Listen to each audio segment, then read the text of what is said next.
The 6th of November, 1956. London is wrapped in fog and false confidence. In Egypt, British paratroopers are pushing toward the Suez Canal. On paper, the operation is working. The old empire has sent its soldiers back to the desert. And once again, British flags are being hoisted over foreign sand. In London, the newspapers will call it a victory. But in a locked room beneath fluorescent lights, there is no talk of glory, only numbers, only reserves, only the sound of an empire's pulse on a financial monitor. Slowing with every hour, the guns keep firing. On one table lies a map of the Sinai, pins marking armored spearheads and captured airfields.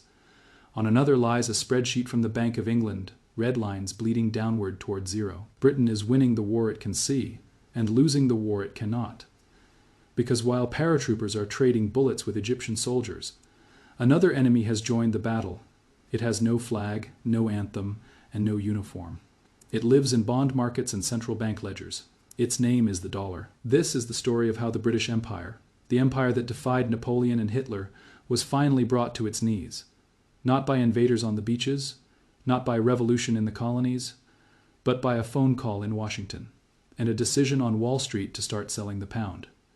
This is the night the empire ran out of money, and the birth of the weaponized dollar. Welcome to Cinematic Empire Chronicles. The air in the cabinet war room is stale with cigarette smoke, and worried teletypes chatter quietly in the corner, spitting out updates from the Mediterranean. The chiefs of staff stand over the big map, tracing lines of advance. They are calm, confident. Every new report seems to confirm it. Egypt's air force has been smashed on the ground. Israeli armor is slicing across the Sinai. British and French ships are closing on port said. The old apparatus of imperial force projection still works.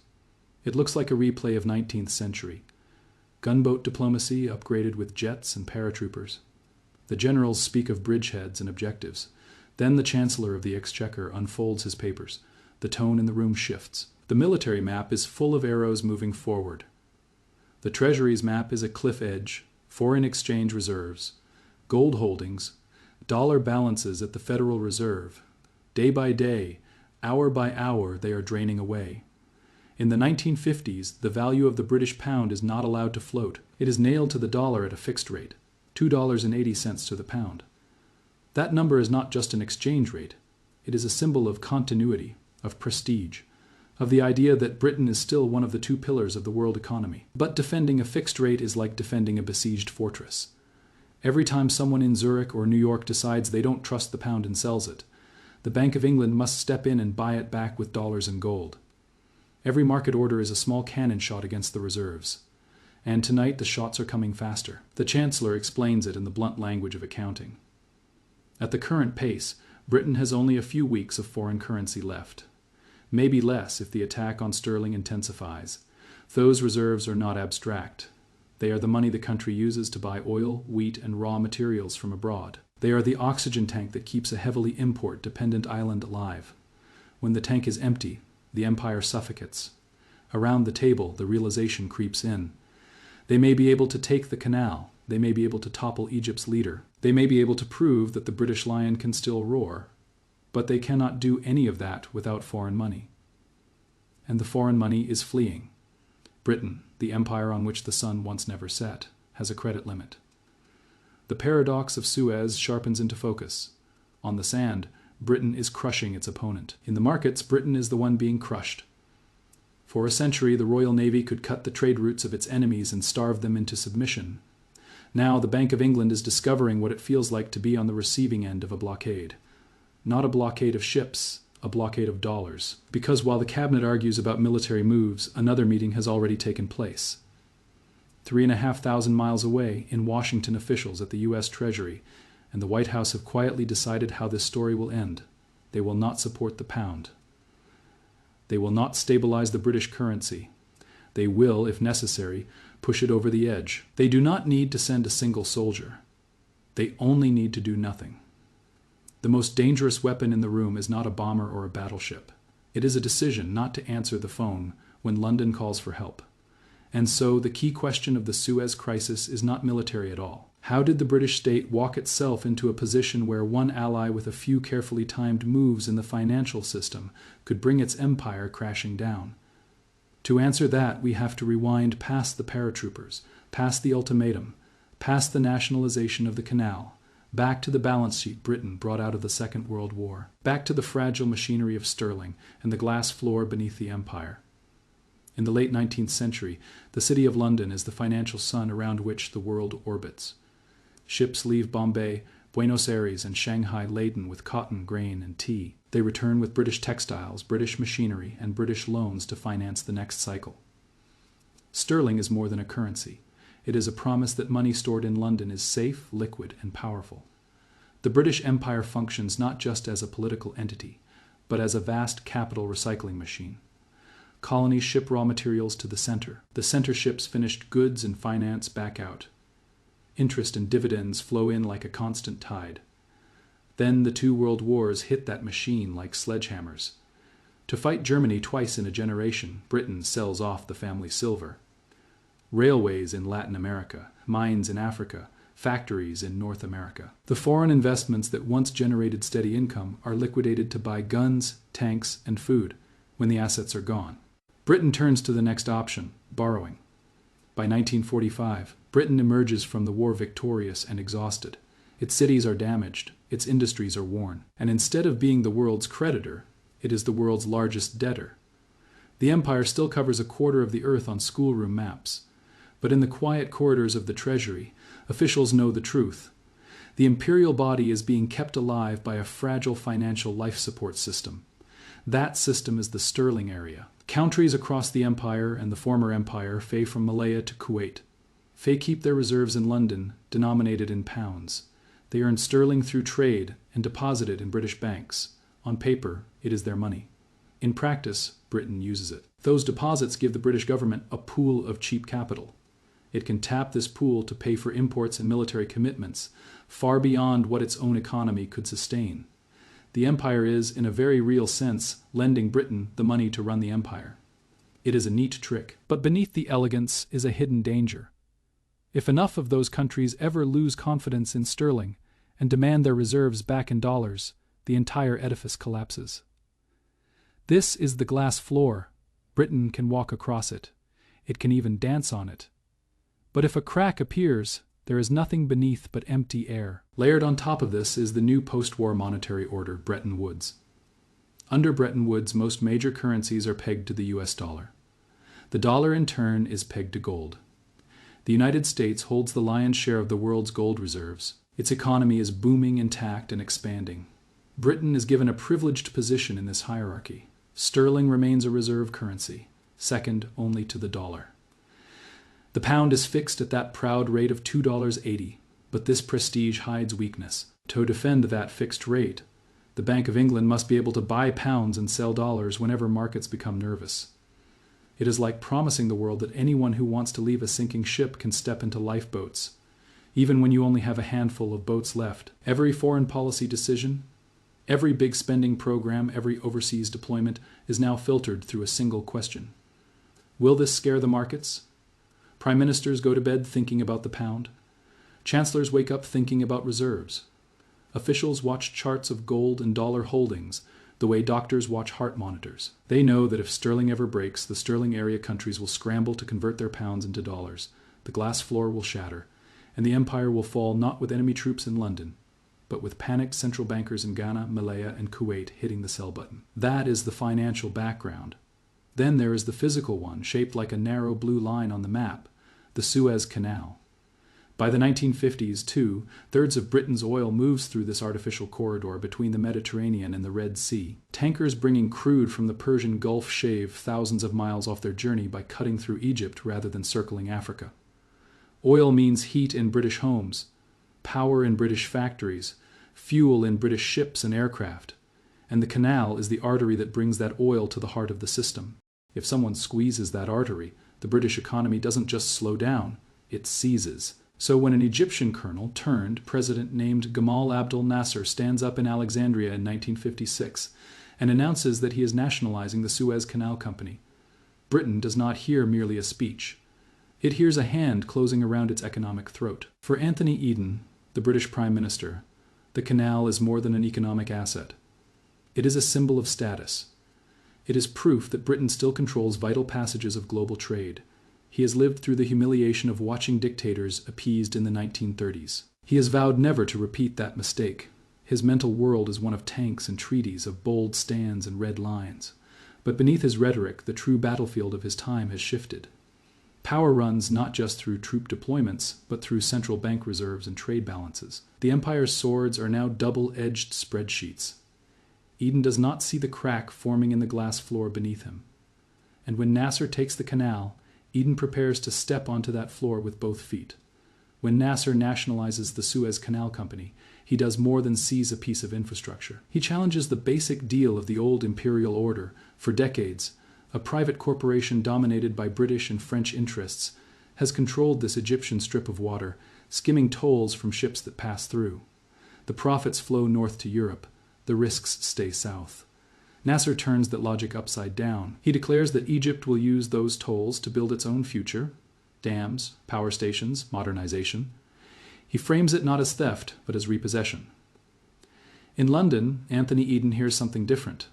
He hears a dictator grabbing British property, a man he compares in private to Mussolini and Hitler, a man who, in Eden's mind, must be confronted now or appeased forever. But beneath the rhetoric about aggression and international law, there is a quieter calculation. If Britain fails to respond, what message does that send to the sterling area? If the countries whose savings are parked in London see the mother country humiliated by a former colony, what do they conclude about the safety of their deposits? Do they start wondering if their money would be safer in New York? That fear flickers behind every discussion. Inside the Treasury and the Bank of England, another kind of fear dominates. Their ledgers show a country already stretched to the limit. Years of post-war rationing and austerity have not restored the pre-war surplus. The industrial base lags behind Germany's and America's. The reserves are finite and thin. They warned Eden that a war in Egypt, especially one launched without American support, could trigger exactly the kind of sterling crisis they dread. Markets might see it as reckless. Investors might dump the pound. The Bank of England might be forced to burn through its remaining reserves defending the $2.8 rate. But Eden sees the world through the lens of the 1930s. He believes that weakness invites aggression. He believes that if he backs down, Britain's prestige will collapse, and the pound will fall anyway. He convinces himself that a quick victory will have the opposite effect, that markets love strength, that once the Union Jack flies over Suez again, confidence in sterling will return, capital will calm, and the empire's image will be restored.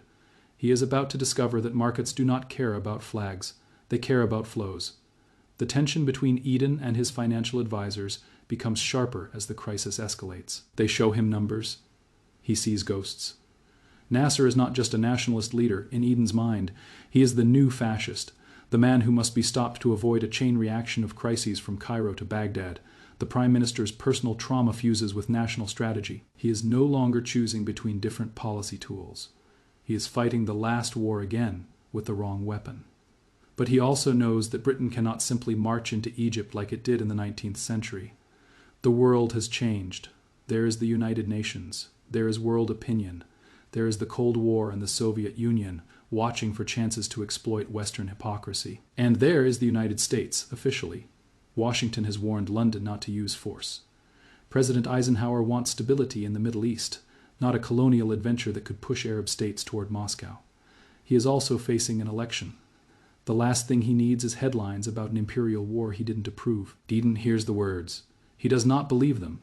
He assumes that once the operation starts, the Americans will grumble, then fall in line. Surely the special relationship means something. Surely the United States will not let Britain fail in full view of the world. He is about to test that assumption with his country's solvency. Unable to invade openly, Eden's government chooses a different path: conspiracy. In a villa in Es Fevries, outside Paris, British, French, and Israeli officials meet in secret. The plan they craft is as cynical as it is simple. Israel will strike first, invading Sinai and moving toward the canal. Britain and France will then issue an ultimatum to both sides to withdraw from the canal zone to protect international shipping. When Egypt refuses to retreat from its own territory, Britain and France will intervene as supposed peacekeepers fey in reality to seize back the canal, and they hope topple Nasser. It is a plan born from desperation and denial. Desperation because Eden believes time is running out. The longer Nasser controls the canal, the more emboldened anti-colonial movements will become, and the shakier Britain will look. Denial because he refuses to accept that the financial constraints outlined by his own treasury apply to him. In a way, the S. Favres agreement is not just a military plot. It is an economic gamble. Eden is effectively shorting the future. He is betting that a short, sharp shock in the Middle East will cause markets to rally around Britain, not punish it. He is doubling down like a trader who has already lost too much, and decides to put what remains of his capital on one last all or nothing trade. There is one enormous flaw in this strategy. Eden assumes that the United States will not use its financial power against a close ally. He thinks of the special relationship as a kind of insurance policy, a permanent line of credit that Britain can always tap when needed. Washington does not see it that way. In the cold logic of the new American-led order, allies are not exempt from discipline. The dollar system is not a charity, it is a hierarchy, and the privilege of accessing it comes with terms and conditions. Eden signs the secret protocol, he gives the order. Israeli forces cross the border into Sinai on the 29th of October, 1956. British and French troops prepare to follow. On the surface, the operation looks like a calculated show of force. In reality, it is something much simpler. A country with thin reserves is about to test the patience of the only power that can refinance it. It is war as a currency trade. Britain is risking its pound, its credit, and its empire, assuming the United States will not dare to let it fall. America is about to answer that assumption in the most brutal way possible. The first phase of the Suez operation is everything the planners dreamed of. Israeli armored units surge across the Sinai, outmaneuvering Egyptian defenses. British and French aircraft strike with devastating precision, cratering runways and destroying planes before they can take off. The Egyptian Air Force is effectively annihilated within hours. The footage is made for newsreels, bombs falling in neat rows, columns of smoke rising over distant airfields, paratroopers dropping from the sky like steel rain. In British newspapers, the tone is triumphant. Editorials declare that Britain has shown resolve, that the canal will be secured, that Nasser's reckless move has been punished, but beneath the headlines, beneath the celebrations, another front has quietly opened. In the United Nations, outrage crackles in the Security Council chamber. The Soviet Union condemns the invasion. Asian and Arab countries denounce it as naked colonialism. The United States, publicly and loudly, calls for a halt. This diplomatic storm matters, but the real damage is happening somewhere else entirely. It is happening in the trading rooms of New York, Zurich, and London itself. President Eisenhower is furious. He feels personally deceived by Eden's decision to go to war after receiving explicit warnings not to. In his view, Britain has not just made a mistake, it has threatened the stability of the Western camp and handed the Soviets a propaganda gift. He has no intention of sending American troops to stop his ally. He does not need to. Instead, he reaches for a quieter weapon. The U.S. Treasury and the Federal Reserve begin to sell sterling. They make it known, subtly but unmistakably, that they will not support the pound. They will not provide emergency dollar loans. They will not cooperate in propping up Britain's currency if markets turn against it. In a fixed exchange rate system, that signal is like pulling the fire alarm. Other central banks, commercial banks, and private investors see it clearly.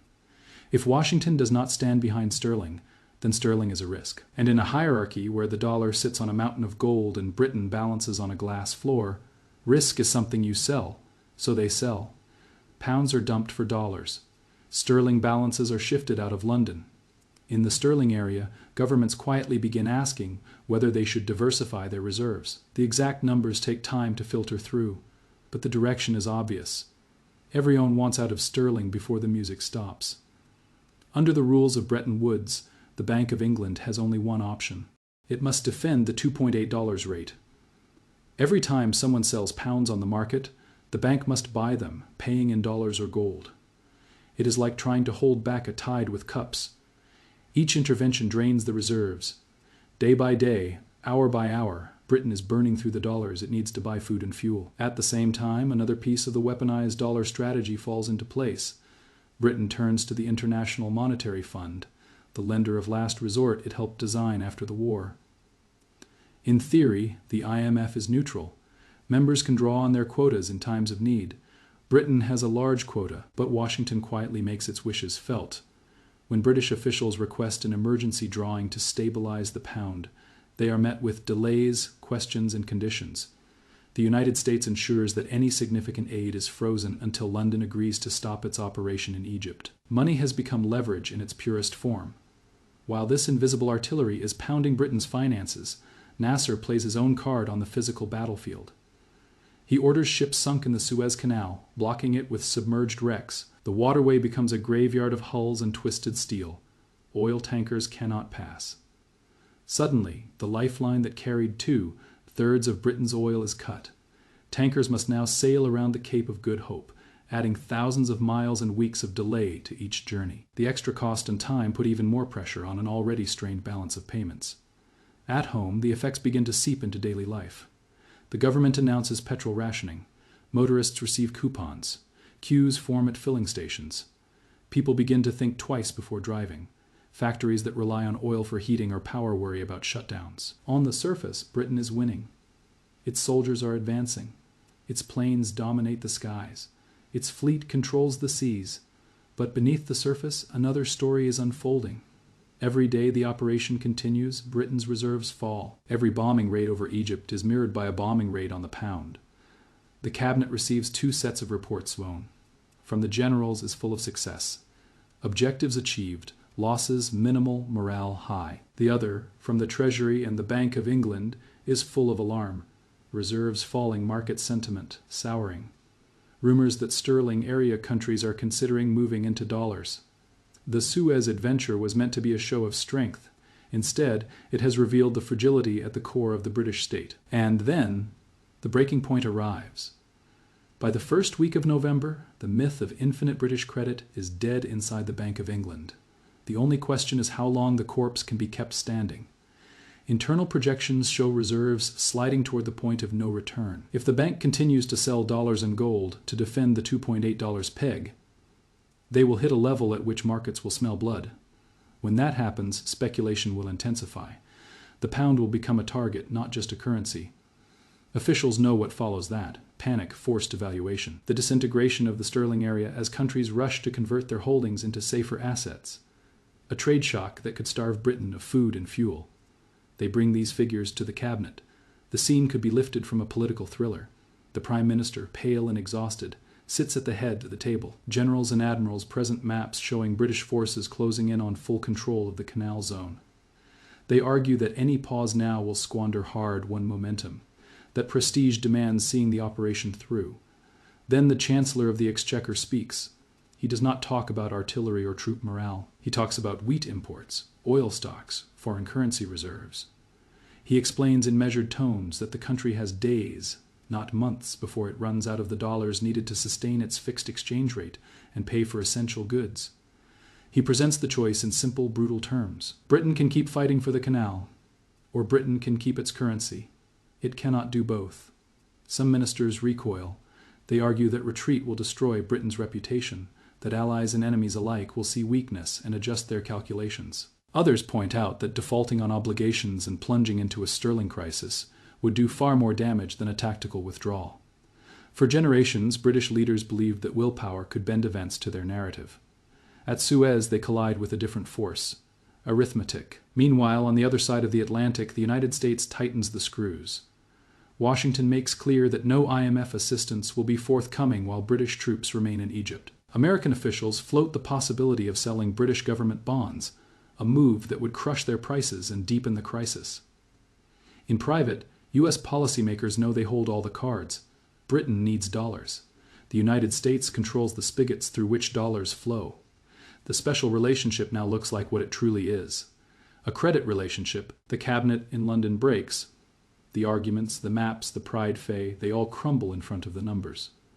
On the 6th of November, Britain agrees to a ceasefire on the ground. British troops are bewildered. From a military perspective, they are winning. The Egyptians are on the back foot. The canal is almost within their grasp. The soldiers can see the objective through the dust. Then the order comes: stop, hold, prepare to withdraw. A great power is halting a successful advance, not because it has been outfought, but because it has been outfunded. In the following weeks, the political fallout becomes personal. Anthony Eden's health, already fragile, deteriorates under the pressure of humiliation and internal dissent. The man who imagined himself as the last line of empire is revealed as something else entirely: the first prime minister to be broken by a currency crisis. He resigns in January 1957. A symbol of an era that has just ended, markets react just as coldly as they began. With the ceasefire announced and withdrawal underway, the United States relents. The IMF begins to move. Dollar support becomes available. The run on sterling eases. The pound survives Fay for now, but survival comes at a price. Everyone watching has seen what happened. The sterling area countries have watched Britain almost collapse in a matter of days when its access to dollars was squeezed. They have seen that their reserves parked in London are not backed by an invincible empire, but by a debtor state dependent on American approval. Trust, once cracked, does not easily mend. The precedent is set. Britain can no longer act as an autonomous world power if its actions collide with American interests. The pound is not a co-equal reserve currency. It is a junior partner that can be disciplined. The age of the independent British Empire is effectively over. Its formal end will take years. Its flags will come down slowly. Its colonies will gain independence one by one. But the decisive rupture, Fay, the moment when London discovers that its sovereignty is conditional on its balance of payments, Fay, has already happened. It happened in a fluorescent lit room around a table of trembling ledgers, when a group of men realized that spreadsheets now outrank soldiers. The empire did not die at El Alamein or Dunkirk. It died when Britain was forced to choose between Suez and solvency. When the last British troops leave port said, a statue lies face down in the Egyptian sand. It is the figure of Ferdinand de Lesseps, the French engineer who spearheaded the canal's construction in the 19th century. He was once celebrated as a symbol of European mastery over geography. Now his toppled likeness is a symbol of something else, the end of the European age in the Middle East. But the most important wreckage of Suez is not made of bronze. It is made of trust. For decades, countries from Africa, Asia, and the Middle East have treated London as the safest place to park their reserves. Keeping wealth in sterling has been a habit, a tradition, a quiet contract with the ex-imperial center. After Suez, that contract looks dangerously lopsided. Leaders in places like Kuwait, Malaya, and Ghana look at what just happened and draw a simple conclusion. If the United States can crash the pound in a week, then any money they hold in London is only as safe as Washington's patience with British policy. Slowly, quietly, they begin to diversify. Sterling holdings are trimmed, dollars and Swiss francs appear in reserve portfolios. Over time, the flow of capital that once sustained Britain's overextended commitments begins to weaken. The sterling area survives as a concept for a while longer, but the psychological bond underpinning it has been severed. At the same time, British policymakers stare at their imperial responsibilities through a new lens. Every overseas base, every colonial administration, every garrison deployed to guard a far-flung territory, Fay, all of them show up on the balance sheet as costs. In the old days, those costs were justified by the profits flowing back. Raw materials secured, markets guaranteed, tolls collected, the empire, in theory, paid for itself. After Suez, in a world of thin reserves and recurring sterling scares, that logic breaks down. Keeping troops in Kenya, Cyprus, Aden, and elsewhere drains precious foreign currency. Financing development and infrastructure in colonies strains budgets. The whiskey-soaked dream of imperial glory is replaced by a sober calculation. The empire is no longer an asset. It is a liability. When Prime Minister Harold Macmillan later talks about the wind of change blowing through Africa, he frames it as a recognition of national self-determination and the arc of history. That is true, but there is another wind blowing. The cold draft that comes when a nation opens its ledgers and realizes it cannot afford its own myth. Decolonization is a moral story. It is also a budget story. One by one, colonies gain independence. Ghana, Nigeria, Cyprus, Malaya. The Union Jack comes down and new flags rise. To the public, it can look like enlightened retreat. To the Treasury, it looks like cost. Cutting yet, shedding the empire does not magically restore British strength. The pound continues to stagger under the weight of structural weaknesses, low productivity growth, chronic trade deficits, and a global role larger than the domestic economy can easily finance. Later crises in the 1960s and 1970s, Fay emergency IMF loans, forced devaluations, humiliating austerity measures, Fay, all trace their lineage back to the exposure Suez revealed. Once a currency loses its aura of unquestioned strength, it rarely regains it. Britain adjusts to its new place in the world by looking for a larger economic shelter. The search leads across the Channel. The European Economic Community FEI, the embryo of what will become the European Union FEI, offers a different kind of arrangement. Not empire, but partnership. A large internal market, shared rules. A chance to rebuild industry behind tariff walls, away from the harshest winds of global competition. Britain, once proud of standing aloof from continental entanglements, now applies to join. It is rebuffed. French President Charles de Gaulle, remembering British behavior and weakness during the Suez years, vetoes membership. He questions whether a country so closely bound to American financial power can ever be a reliable European partner. The humiliation is sharp. The trajectory is clear. The empire has gone. The pound is diminished. Britain is no longer a global conductor. It is becoming one more instrument in someone else's orchestra. While Britain adjusts to its new limitations, the United States absorbs the lesson of Suez with cold clarity. You do not need to occupy a country to dictate its choices. You do not need to invade its ports or bomb its cities. If you control the world's reserve currency, if you sit at the center of the payment system, if you can grant or deny access to emergency credit with a phone call, then you possess a new kind of power. The power to weaponize money. Suez is the proof of concept. It shows that closing the financial tap can end a war faster than any battlefield defeat. It demonstrates that even close allies will submit when faced with the destruction of their currency. In the decades that follow, this tool is refined and expanded. Sanctions, asset freezes, trade embargoes, swift exclusions, FEI, these are modern descendants of that first great display of financial artillery in 1956. They are used against rivals, against rogue states, and sometimes against partners that stray too far from the path. The old imperial playbook of gunboats and garrisons is replaced by term sheets and transaction bans. Behind every central bank checking its reserves before a diplomatic showdown. Behind every finance minister worrying about credit ratings and capital flight, the ghost of Suez is present. It whispers a simple warning.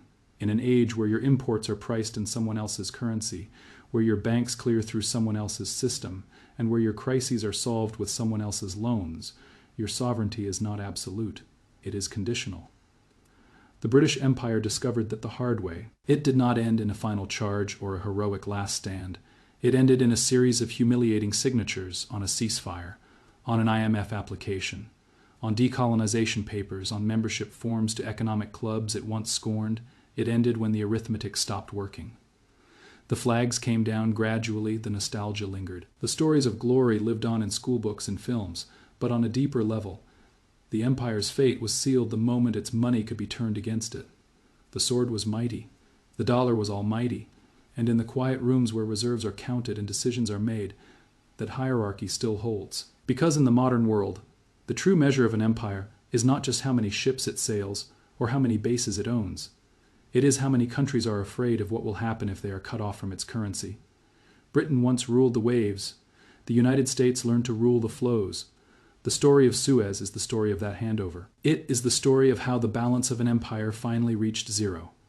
And it is a warning to every state today that builds its power on borrowed money and fragile credit, trusting that the tap will never be turned off.